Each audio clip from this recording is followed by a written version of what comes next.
Hi there, welcome back to the Ginescast. I'm your host, Gina.annunziato. Thank you so much for joining me. I'm pretty sure that this story has been done to death, but there are things, as being someone in the newsroom, I have to address because I can't even. This is one of those stories that I literally can't even, and I'm sorry to say that, but there's a lot to unpack here, and I hope that you'll join me on this journey here. So if you please would sit back and enjoy, we've got the Ginescast number 40, to Hoax and Divide.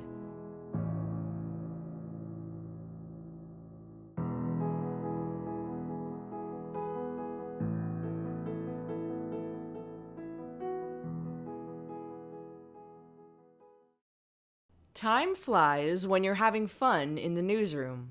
Also a lot of the time when you're not having fun.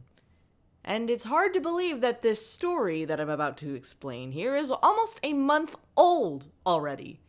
And I'm sure that this story has been beaten to death by the time this podcast comes out. I apologize again for rehashing it, but remember when Empire actor Jussie Smollett, he was allegedly attacked on January 29th, 2019, after coming home to Chicago from New York's LaGuardia Airport. It was 2 a.m, and he had just purchased a sandwich from a 24-hour Subway when he heard two people call him words that I am not going to repeat here. But he called them and he turned around. Apparently there was a tussle. Some kind of rope was placed around Jussie's neck. Although he did escape, he had a few scratches and an intact sandwich. He was able to return home and then, therefore, called the police. 45 minutes later, this story exploded all over social media. It was a huge, huge story for days and days and weeks even. Headlines were saying that Jussie was an unflinching victim of a racist and homophobic attack. This story just seemed tailor-made for a viral hit. Did I mention that this alleged attack, happened during a polar vortex when millions of Americans were in the path of a deadly winter storm? This happened in Chicago, where it was, I think, 20 degrees below zero. I mean, I went to Northwestern. I know how cold those winters are. And yet, this man and these two perpetrators were comfortable walking around at 2 a.m. in this freezing cold just to F with a gay actor. Now, I did not believe this story from the moment I heard about it. Because, in case you forgot, the whole reason for this was that apparently the two perpetrators were wearing MAGA hats. They also screamed in the middle of Chicago, "This is MAGA country." This is something that Jussie has corroborated in his own mind. It was just my gut feeling that something about this story was off. I know I've said I have a bullshit detector. It is my gift and curse, but this time around it was absolutely going off the charts. Something, no matter how many times I tried, something just sounded made up. Straight up BS. People would risk freezing their asses off during this polar vortex just to beat you up? I really do. In every kind of case that I look at, I really do try to give people the benefit of the doubt. But it was just not happening here. Nothing made sense to me. There was no possible way any of this happened in the way that he was describing it. And what really drove that point home for me was the ridiculous amount of response that was coming out. It was immediate and unrelenting outpouring of support for Jussie, for, frankly, a man that I've never even heard of until this story broke. Suddenly, you have celebrity after celebrity tweeting out photos of themselves with Jussie, offering support and saying, "Oh my God, how could this have happened in 2019? News pundits even, they took the story and they ran with it. There were these questions, no question that this was an attack, not even an alleged attack. This was just a disturbing thing that happened to this person. How, in 2019, in current year, how could this have happened? Not to mention what some of our politicians tweeted out when the story first broke. Here are some of the highlights of people who want to be president of these United States. Kamala Harris said, Jussie Smollett is one of the kindest, most gentle human beings I know. I'm praying for his quick recovery.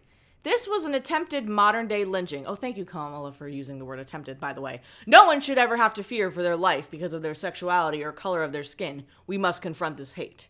While I don't disagree with her that no one should have to fear for their life just because of who they are, I think the fact that you take it to a hyperbolic state of modern-day lynching is something that raises a bit of an alarm bell for me.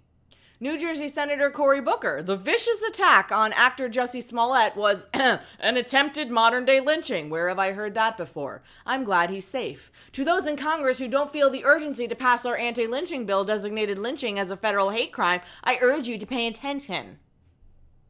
Does that seem just a bit too on the nose for you? Jussie apparently had a rope around his neck. I don't know. Seems a little strange to me. House Speaker Nancy Pelosi tweeted, "The racist, homophobic attack on Jussie Smollett is an affront to our humanity. No one should be attacked for who they are or whom they love. I pray that Jussie has a speedy recovery and that justice is served. May we all commit to ending this hate once and for all." Senator Bernie Sanders, "The racist and homophobic attack on Jussie Smollett is a horrific instance of the surging hostility towards minorities around the country. We must come together to eradicate all forms of bigotry and violence." Do you notice the general theme of how each one of these are laid out? It was condemning the attack and then saying we need to come together. It's like these tweets are physically pushing people apart and then trying to lasso them back together by calling everybody names. Okay. Doesn't really make a whole lot of sense to me. All signs pointed to bullshit for me, and no one could convince me otherwise. And I suppose that's how people who believe the story felt too, just the opposite side, but I cannot for a moment think of believing this version of events. Thinking that something like this would happen so organically in a wealthy Chicago neighborhood. About 2 weeks later, after a lot of backlash was happening and a lot of people were saying, well, there's a lot of conspiracy theories out there about Jussie Smollett, he went on ABC Good Morning America and had things to say. And let's take a look at what he said in his own words about all the questions and the doubts that were being raised over this story. Listen, if I tell the truth, then that's it, because it's the truth. Mm-hmm.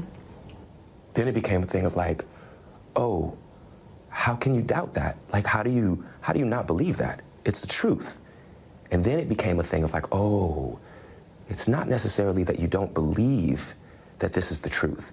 You don't even want to see the truth. Well, I believe in the truth because you said it 5 times that this is the truth. Totally. I totally believe that. But what is the truth? Technically, we still don't know. There are things that are being reported. A lot of things that are coming out that are very strange and odd. Like, we learned that 2 Nigerian brothers who were extras on Empire were reportedly hired by Smollett to stage this attack. There was a report that Smollett was in a play where a very similar occurrence happened to his character, where he was beaten up and called wrong words for being the wrong skin color or the wrong orientation. There's allegations that he used Instagram to alert the brothers on where to find him. They also, more than likely, possibly, reportedly, rehearsed this attack days before it happened. There were reports that these letters that were sent to Jussie about "you will die," cut out very stereotypical ransom letters addressed to Jussie weeks before this attack happened. There's reports that because that wasn't getting enough attention, that this is the reason why he did it. His character on Empire is possibly being written out by this point because of what is happening. They are cutting his scenes and trying to write around them now because they don't want to be associated with them. Nancy Pelosi deleted her tweet. Kamala Harris and Cory Booker were both caught on camera saying this about the new facts in the case. Well, the information's still coming out. I'm going to withhold until all the information actually comes out from on-the-record sources? Okay, so I will say this about that case. I think that the facts are still unfolding, and I'm very concerned about, obviously. Something about this story really set me off. Set me off to a point where I've never seen such blatant bullshit right staring me in the face, looking at me saying, "Hello, Gina, I am clear as day bullshit," but nobody else around seemed to notice it. I really felt like Mugatu in Zoolander, where he goes, "I feel like I'm taking crazy pills." On what planet did anyone actually think the truth about this story would not come out? How on God's green earth and in his infinite wisdom did anybody think that they would get away with this nonsense? This is absolutely ludicrous. This is the craziest I feel like I've ever been over a news story. And you know what? The point is, it's only going to get worse and worse the more we blame everybody else for how we feel about things. I urge you to take a look at the whole 14-minute interview that Robin Roberts was giving to Jussie Smollett, because there's something very off about it. You can tell that she doesn't quite believe him, but can't do anything but softball questions. She can't really hit back as much as she wishes she could. You can see in her face, there's certain parts where she just looks like a mom listening to her teenager trying to explain why he was late and missed curfew. A hate crime. A crime that is done solely because the person, the victim, is a certain thing that they have no control over. It's a black person, a white person, a Mexican person, an Asian person, something that they don't have control over, that they are victimized because of that. Those things happen. Of course they happen. We're being told by politicians that hate crimes are on the rise. And I did my own research about this, and I saw that New York City has a sharp increase in reported hate crimes, not necessarily actually documented hate crimes, but at least reports of it. It says the NYPD said Tuesday that they investigated 42 hate crimes through February 4th, compared with 19 the same point last year.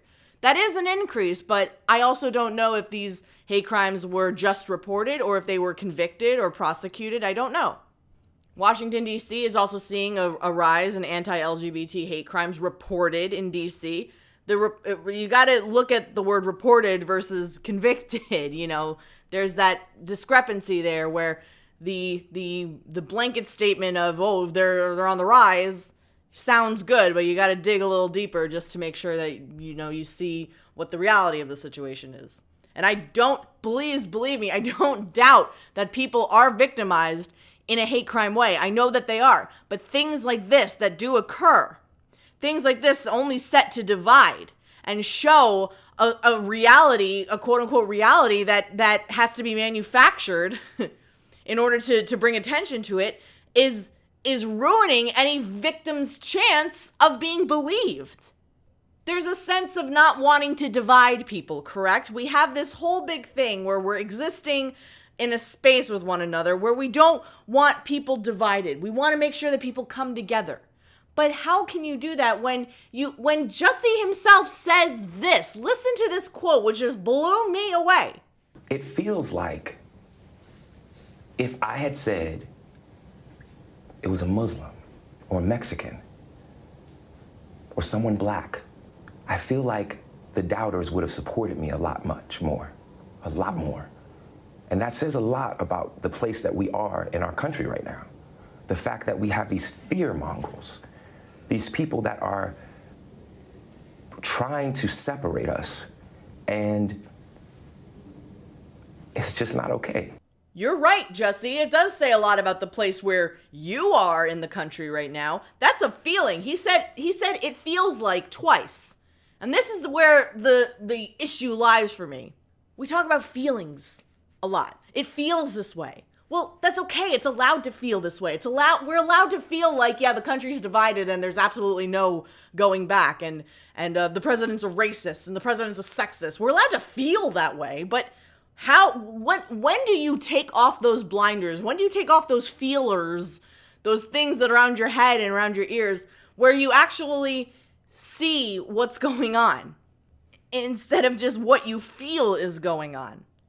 So we have these buzzwords, like Justy just said, about Muslim or Mexican, and they stand straight out, and when those words come flying out, then there's no criticism allowed to be launched from any direction. You can't say anything nice, you can't say anything bad, you can't say anything because it's shut down. You say anything, you're a racist. You think anything, you're a sexist. And you know what? This kind of nonsense that I am talking about right now, it just seems to come from the left more. The right these days, conservatives these days, are kind of turning the screws of liberals right now. And it's very annoying and very cringy, and I don't like it, and I don't want to be associated with people from, the subreddit The Donald or anything like that. But in my observance, it seems like left-leaning people, more so than right, are able to better talk their way out of anything. It's like they have this uncanny ability to justify these personal actions or these personal feels that they have. And while these conservative subreddits like The Donald can kind of twist literally anything President Trump does into a positive, I just don't see conservatives justifying their personal actions to the degree that I see liberals doing it. And if you can prove me wrong, then please do. But in general, in my experience, I see liberals publicly, quote unquote, winning things more. Because they'll either double down on something or twist the conversation into another branching tangent that has nothing to do with the subject at hand. If I criticize Jussie Smollett to some people on the internet because he is a black gay man, that will make me a racist and homophobe. And that's crazy to me. And because there's no really good comeback for being called things like that, the plot gets lost and therefore the liberal quote unquote wins. And things happen like this mostly in the Twitter sphere or the internet sphere because people there will take a thing at face value. They'll see someone like Kamala Harris or Cory Booker who say, well, we need to wait for the facts in this case. And because they said that, they just completely discount the fact that, they tweeted the things that I read to you earlier. Both of them called Smollett's story a modern day lynching. Because you can't browbeat someone into seeing things your way. And you know what? I cannot for the life of me put myself into the mindset of knowingly peddling bullshit for my own personal gain. I just don't, the thought of having to live with myself when I've emotionally manipulated a large swath of the public, for what reason, I don't know, to prove a point that things happen in this country, even though you had to pay someone to make it happen, I would not be able to live with myself flat out if I had done that, if I had knowingly lied like that. This is one of the more disgraceful things I've seen happen in recent history, and you can bring up all the things you think are worse all you want. That is totally fine, you're allowed to. But I'm also allowed to see this case as one of the biggest travesties this nation has had to face in recent history. This is something so despicable and hateful, and the ripple that it caused is going to last to a point where I don't even know where the waters are going to be still again. You have to be a really special kind of person to pull off a hoax like this, a public hoax like this. There's been plenty of stories about hate crime hoaxes in recent memory, from the left and the right. There have been plenty of hoaxes before Jussie, and there will be plenty after him, let me tell you that. When we bend the truth to make our point, it's much easier to cast the fault towards someone else than it is to wrestle with our own emotions. But I just don't get it. I don't get why. I don't get why in 2019 we think we can get away with something like this. I don't understand how people can live in this world of hate and anger, bile, and all of it's directed at the man in the White House. I know that I have ranted and joked about things that I hate online for years, but there's never been, that lives in me, this kind of raw, visceral anger where I would wish harm on another human being just because I didn't like them. And we look back at some of Jesse's older tweets where he's talking about the president, and it's just stuff that is mind-blowingly crazy to me. You can dislike the man all you want, but when you literally just sit there screaming "fuck you" into a vacuum all the time, what are you accomplishing? I hope I never know what it's like to feel that kind of anger. I never want to know what it's like to make something up and then double down on it when I'm caught in the lie. I physically cannot put myself there. And it just is astounding to me that people do. Just like it astounds me that people would rather deflect away from being called out on their bullshit instead of being honest with themselves for one fucking second and learn the meaning of humility. And if we continue on like this, there is no hope for this nation. We have dumbed ourselves down to a frightening point where recovery seems impossible. But I will never, ever give up on the resilience of the human spirit, because I know that there is plenty of good souls in this earth. And I just know somehow, someday, in some way, they will win out. Because those who knowingly sow the seeds of division are among the worst kinds of people. And they just, I'm telling you, they're not getting away with it anymore. I know it seems really cool because you get all this attention and your names, and everybody knows your name now. But look what happens. You get all this outpouring of support, and now the truth comes out, the quote-unquote truth. And people like this, they'll always have those who support them. But the silent majority is going to turn the other cheek and just not let them win anymore. It's just inevitable because everything's recorded in this day and age. Police could not find a single instance of Jesse being beaten up on the street. I believe at all times someone is listening to me. I barely trust Google Drive with my notes sometimes. But it doesn't really matter because I'm never going to be the one who hands myself the rope to hang myself.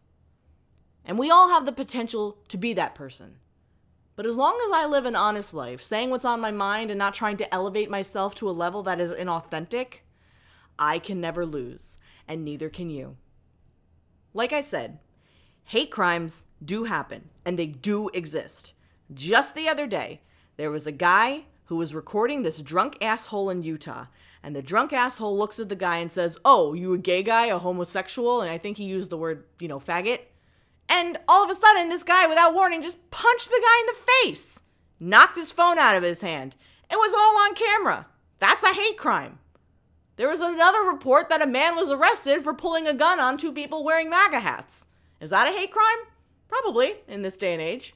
People do get attacked and assaulted for who they are. I don't doubt that. But what I am wondering is why these crimes are treated as wall-to-wall news coverage. News people wonder why the media is so distrusted. And it's like they're willingly using bat guano as shampoo and wondering why they smell bad after it. Because the media and people are not learning. They're just reacting. And the wokest among us are the ones who get the airtime over it. I will never be the man that this did not happen to. I am forever changed. And I don't subscribe to the idea that everything happens for a reason, but I do subscribe to the idea that we have the right and the responsibility to make something meaningful out of the things that happen to us, good and bad. A lot of people need to answer for a story like this. A lot of people need to answer as to why they reacted the way they did and really do their own personal soul searching. You can't force anybody to soul search, but I just hope that people do look at why they suddenly believed a story like this. And there was the argument I saw from a lot of people, because I did ask people on my Twitter about it. I said, well, did you believe it? And a couple people actually said, yeah, I believe it and I still do. And when I asked why, I didn't even get an answer back. A couple people did say, I think it's kind of weird, but it seems plausible in this day and age. Well, why does something like that seem plausible? It never seemed plausible to me. I don't feel like people just up and attack others. Especially MAGA people. They don't do that. MAGA people just gather online and talk about how much better they are than the liberals. That's what they do. They don't go out of their way to be dicks like that. Not for the most part, anyway. I really do believe that in order to pull off an act like this, to tweet the way that people do tweet, the ones that get all the likes and retweets, there's these angry tweets, something really dark and macabre has to live inside a person. These kinds of acts don't just get conjured up one afternoon over tea. If we see retribution for ridiculousness like this, then I think we can be on the path to healing.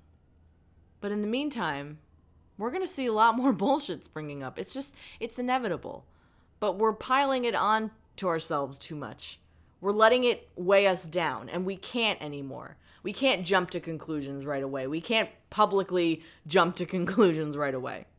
People will try to do things like this again. They will absolutely try. But I hope that it just won't work anymore. This feels like another one of those watershed moments, where even though the initial response was good in this case, it's all turned on its head. And if anybody does still believe the Jussie Smollett story, please email me at gina.annunziato@gmail.com so we can have a chat about it. Even if you don't believe and you just want to have a chat anyway, I'd love to hear from you, because this is a good podcast for me. I'm having a lot of fun doing it. I know I get a little emotional at times, but in the meantime, for me, I'm just speaking. I'm just speaking my mind and trying to get my thoughts out in the best way I know possible. And I just want folks to hear the passion that lies within me in a lot of these respects, because I can't do anything but speak my truth. I hate that phrase, but it's a thing. We have to be honest with ourselves before we can be honest with anybody else. And I like the fact that I'm honest to a point on the internet where I'm not giving you my personal life story, but I'm telling you how I feel, and hopefully be able to hear how everybody else feels too. So I thank you very much for listening to this episode of the Ginescast. It comes out every Wednesday at 1 p.m. Eastern Standard Time on YouTube and iTunes. And if you like this video, please give it a like, please leave a comment below, or share it with someone that you think would like it. If you want more from me, you can follow me on Twitter and Instagram at HelloGines, or shoot me an email, like I said, at gina.annunziato@gmail.com. Thank you so much for listening to this episode of the Ginescast. I'm your host, Gina Annunziato, and I'll see you next time. Take care.